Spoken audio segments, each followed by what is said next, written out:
মটরশুঁটি বেছে নিয়েছি, পাবদা মাছ ভুনা হবে।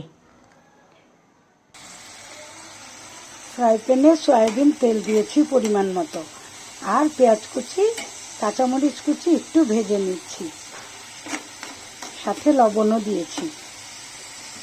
এখন পেঁয়াজটাকে একটু সুন্দর করে একটু নরম নরম করে ভেজে নেব। পেঁয়াজটাকে নরম করে ভেজে নিয়েছি। এখানে হলুদ, মরিচ, ধনে আর অল্প জিরে গুঁড়ো দিয়ে দিচ্ছি। এখন মশলাটাকে একটু কষিয়ে নিচ্ছি।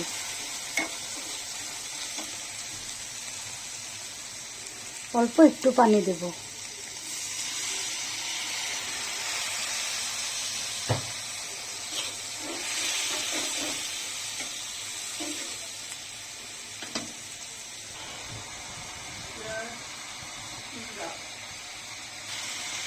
মশলাটাকে ভালো করে কষিয়ে নিয়েছি।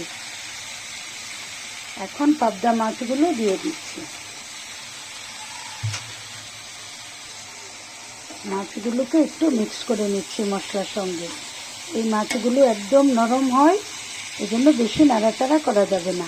একদম আলতো হাতে মাছগুলোকে একটু উলট পালট করে মিশিয়ে নিচ্ছি।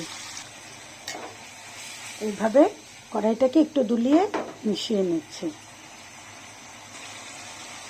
এখন দিয়ে দিচ্ছি মটরশুঁটি।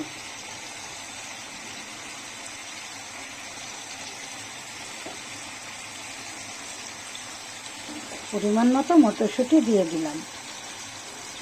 শীতের এই সিজনে এই মটরশুঁটিটা খেতে খুবই দারুণ। আর দিয়ে দিচ্ছি দুটো টমেটো।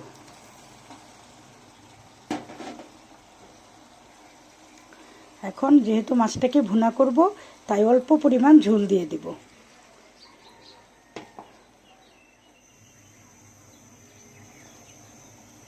এখন অল্প করে আস্তে করে একদম নরম হাতে মাছগুলোকে একটু মিশিয়ে নেব।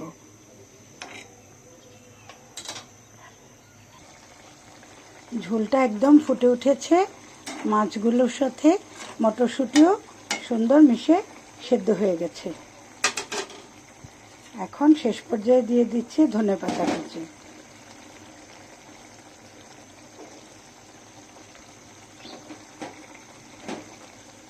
ধনেপাতা কুচিটা দিলে মাছ ভুনার ঝোলটা খেতে খুবই দারুণ হয়। এখন অল্প করে আরেকটু মিক্স করে নিচ্ছি।